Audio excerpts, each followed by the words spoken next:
we joined together on Good Friday. I remember when I was a kid, I could not figure out why it was called Good Friday. There are horrible images that come to mind of Jesus' broken body hanging on the cross. The blood and the pain and the darkness and the confusion. His mother at his feet crying. His closest friends running away, scared in the middle of the night. No one was really sure what was happening, but there was a darkness. The earth rumbled. The veil in the temple broke in two. It was a time of confusion. Even though Jesus had been telling them what was coming, they really were still trying to figure it out. We have the privilege of hindsight. We can read back through the scriptures. We can see the prophecies. We can see what Jesus was telling his disciples. And then when it all comes together, we can say, of course it made sense. He told them it was going to happen. But in the moment, it wasn't that clear. But we do go back to Isaiah 53. But he was wounded for our transgressions, crushed for our iniquities. Upon him was the punishment that made us whole, and by his bruises we are healed. Then, when we read in the Psalms, we see that he is to be celebrated for generations. Psalm 22, 30 and 31. Posterity will serve him. Future generations will be told about the Lord and proclaim his deliverance to a people yet unborn, saying that he has done it. Jesus had tried to prepare those closest to him for what was coming. He knew the prophecy. He knew his mission. And he knew that they would be scared and confused. He also knew that his sacrifice would bring life for all.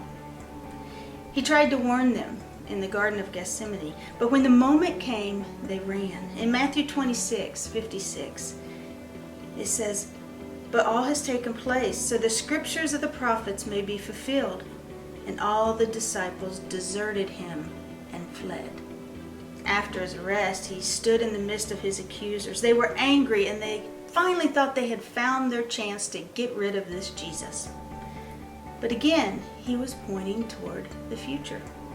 In Matthew 26, 64, he said, "But I tell you, from now on you will see the Son of Man seated at the right hand of power and coming on the clouds of heaven." All of these accounts are wrapped up in this one fateful event. Jesus was to die on a cross. He was not the king that they had expected. This was not how it was supposed to be in their minds. They had no idea that the love that Jesus was showing that day was going to be a love that he was extending to the rest of the world. Like he told his disciples at the Last Supper, "This body will be broken for you. My blood will be shed for you." It is the new covenant for all. That's the good part of Good Friday. It was the sacrifice, the love, the life that was being offered through the cross. So let us remember Jesus' sacrifice on this day.